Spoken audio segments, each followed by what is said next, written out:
თქვა, რომ საფრანგეთის პრეზიდენტს სურს ნაპოლეონის დროში დაბრუნება, თუმცა ავიწყდებათ ამ ადამიანებს ხანდახან ავიწყდებათ თუ რითი დასრულდა ის. ვლადიმერ პუტინმა ასევე ისაუბრა რუსულ ინტერესებთან დაკავშირებითაც.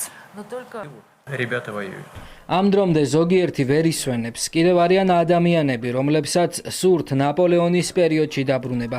ავიწყდებათ რითი დასრულდა ეს. ჩვენი მტრების მოწინააღმდეგეების ყველა შეცდომა იწყებოდა სწორედ იმით, რომ ისინი სათანადოდ ვერ აფასებდნენ რუსი ადამიანის და ზოგადად რუსული კულტურის წარმომადგენლების ხასიათს. ჩვენ უნდა ავირჩიოთ ჩვენთვის მშვიდობის ისეთი ვარიანტი, რომელიც ჩვენ გვაწყობს და რომელიც უზრუნველყოფს ჩვენი ქვეყნისთვის სიმშვიდის ხანგრძლივ ისტორიულ პერსპექტივას.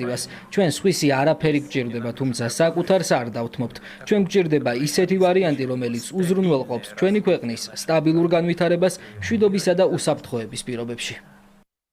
ჩემი შეთავაზება იყო გაგვეხსნა სტრატეგიული დიალოგი იმ წევრ სახელმწიფოებთან, რომელთაც სურთ საფრანგეთის ბირთვული შეკავების ევროკავშირის სხვა ქვეყნებზე გავრცელების საკითხის განვითარება. მე კარგად ვიცნობ პრეზიდენტ პუტინს, თუ ის გამოეხმაურა ჩემს გუშინდელ მიმართვას. ეს იმიტომ ხდება, რომ სიმართლე ვთქვი, მე ვიცი, რომ მას შეუძლია დაარღვიოს ხელმოწერილი შეთანხმებები, რაც უკვე გაუკეთებია. პუტინი იმპერიალისტია, რომელსაც ერების ისტორიისა და თვითმყოფადობის გადაწერა უნდა. ჩვენ კი მშვიდობა გვსურს. მის მიერ გაკეთებულ მინიშნებაში ნაპოლეონს შემადარა ისტორიული ორაზროვნება. შესაძლოა ის იმედგაცრუებულია იმის გამო, რომ ჩვენი გეგმა წარვადგინეთ.